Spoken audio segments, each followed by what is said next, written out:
हे कृष्ण। आज श्री श्री আমলকি एकादशी। আমলকি एकादशीर এই পুণ্যলগ্নে কৃষ্ণনগর ঘূর্ণি গাঙ্গুলিপাড়ায় অবস্থিত শ্রীগোপাল মন্দিরে আমরা শ্রীমদ্ ভাগবত গীতা গ্রন্থ আস্বাদন করছি। আমরা আস্বাদন করছি শ্রীমদ্ ভাগবত গীতার তৃতীয় অধ্যায় কর্মযোগ, শ্লোক সংখ্যা ৩৫। ওম অখণ্ডমণ্ডলাকারং ব্যাপ্তং যেন চরাচরম তৎপদং দর্শিতং যেন তস্मै শ্রী গুরুবে নমঃ।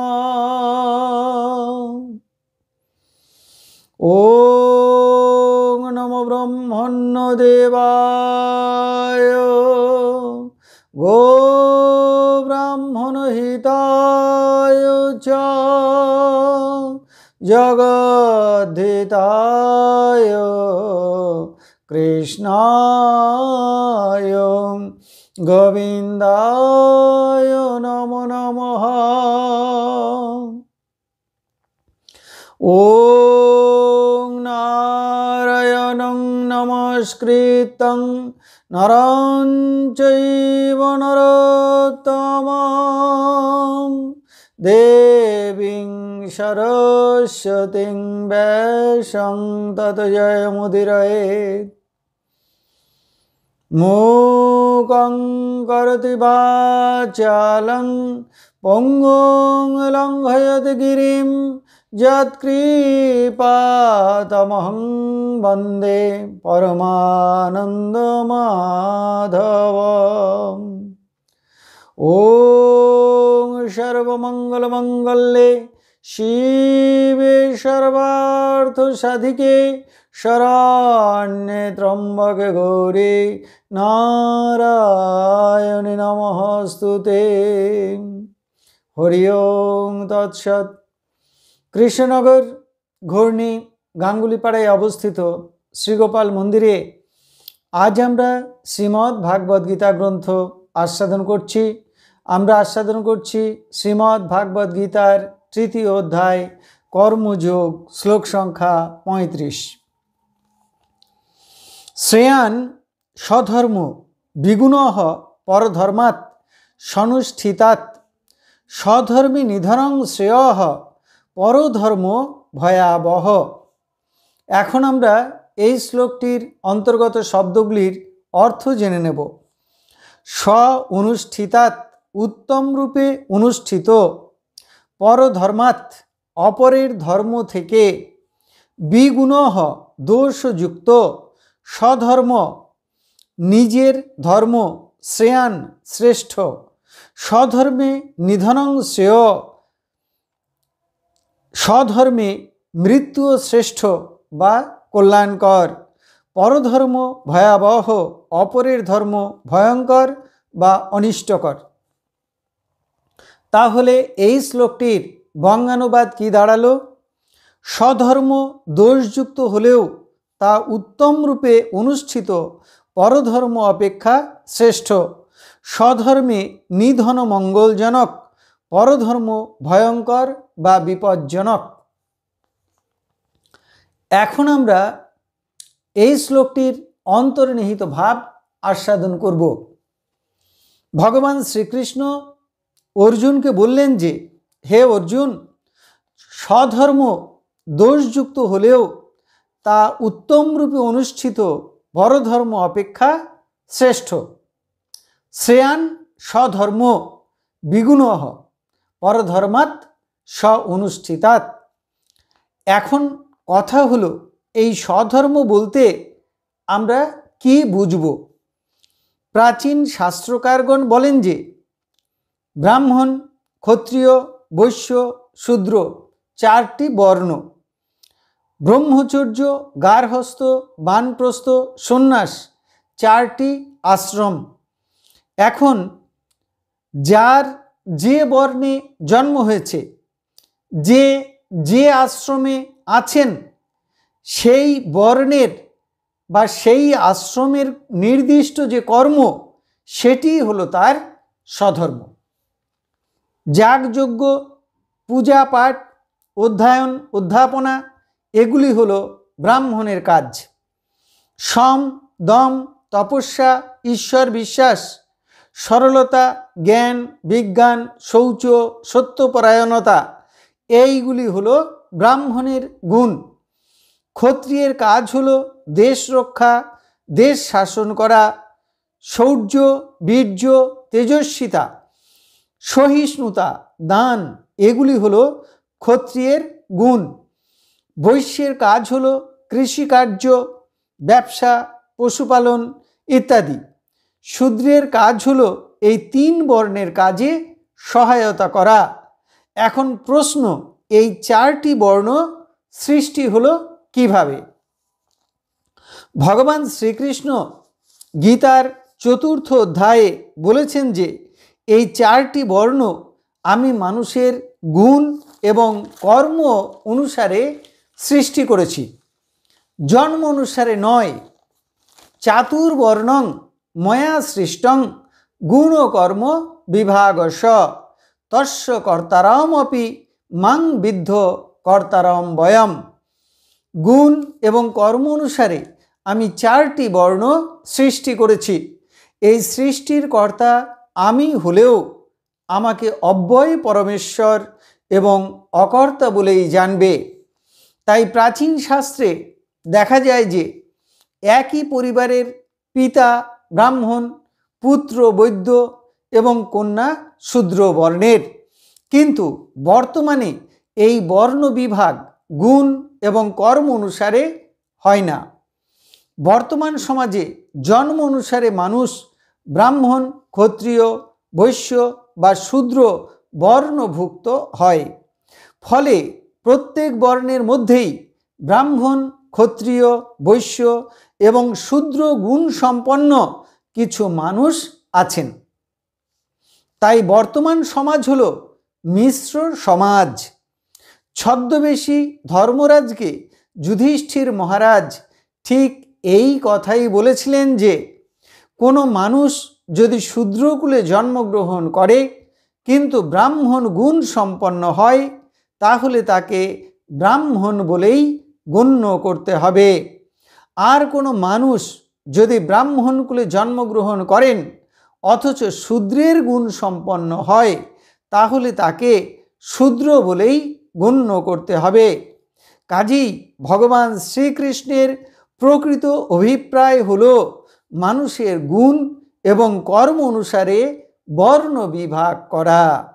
বর্তমান সমাজে উচ্চ বর্ণের বহু মানুষ আছেন যারা নিম্ন বর্ণের মানুষের পেশায় নিযুক্ত আছেন, আর এমন অনেক নিম্ন বর্ণের মানুষ আছেন যারা উচ্চ বর্ণের মানুষের পেশায় নিযুক্ত আছেন।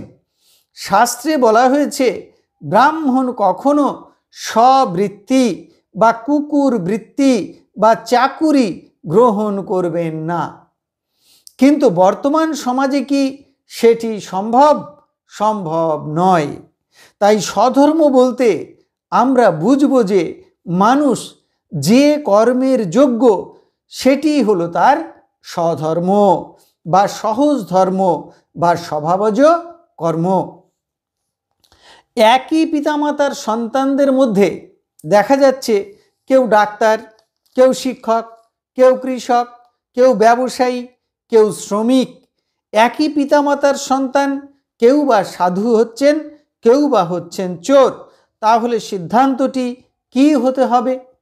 সিদ্ধান্তটি হতে হবে যে মানুষ যে কর্মের যোগ্য সেটি হলো তার স্বধর্ম।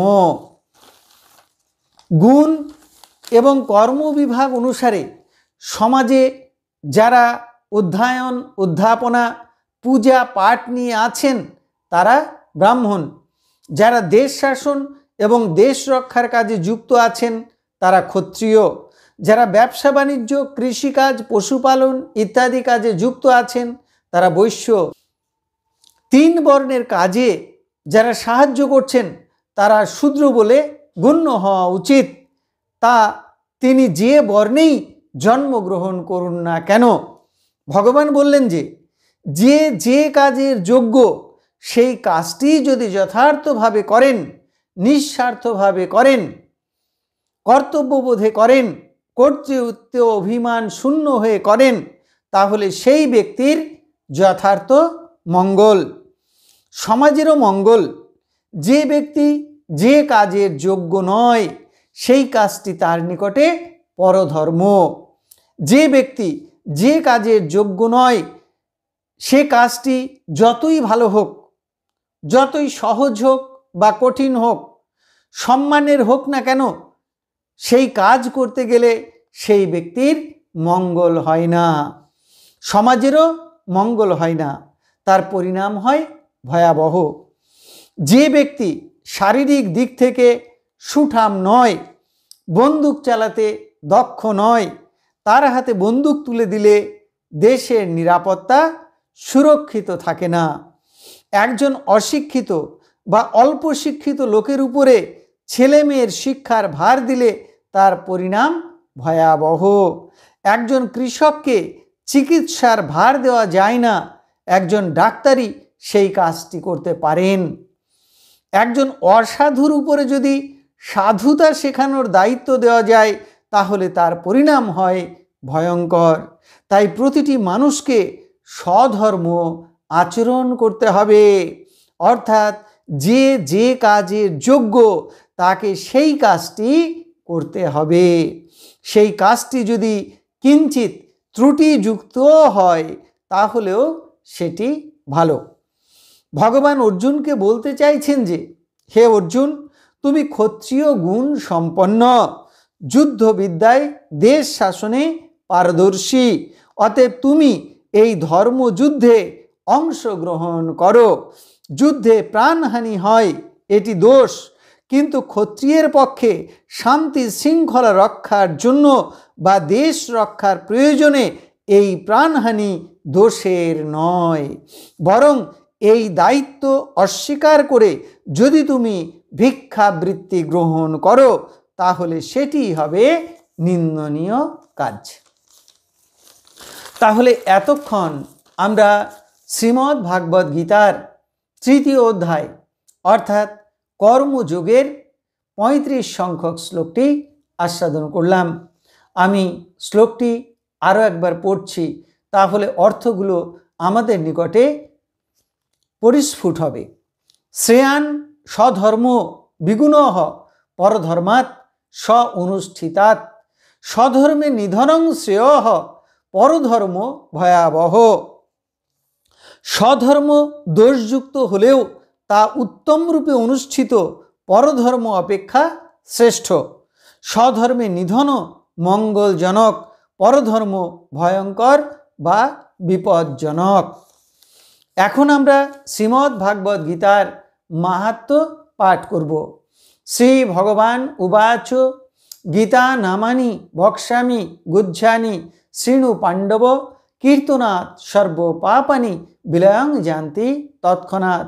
গঙ্গা গীতা চ সাবিত্রী সীতা সত্তা পতিব্রতা ব্রহ্মাবলী ব্রহ্মবিদ্যা ত্রিসন্ধ্যা মুক্তিগেহিনী অর্ধমাত্রা চিদানন্দা ভবগ্নি ভ্রান্তি নাশিনী বেদত্রয়ী পরানন্দা তত্ত্বার্থ জ্ঞান মঞ্জুরি ইত্যেতানি জপে নিত্যং নর নিশ্চল মানসঃ জ্ঞান সিদ্ধিং লভে নিত্যং তথান্তে পরমম পদম।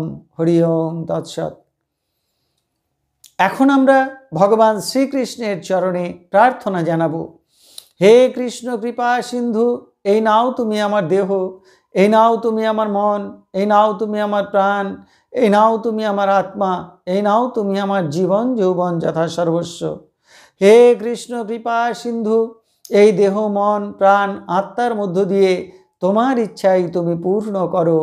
হে কৃষ্ণ কৃপা সিন্ধু, তুমি আমার পিতা, তুমি আমার মাতা, তুমি আমার পুত্র, তুমি আমার কন্যা, তুমি স্থাবর জঙ্গম কীট পতঙ্গ লতাপাতা রূপে রূপে প্রতিরূপে তুমি বিরাজিত।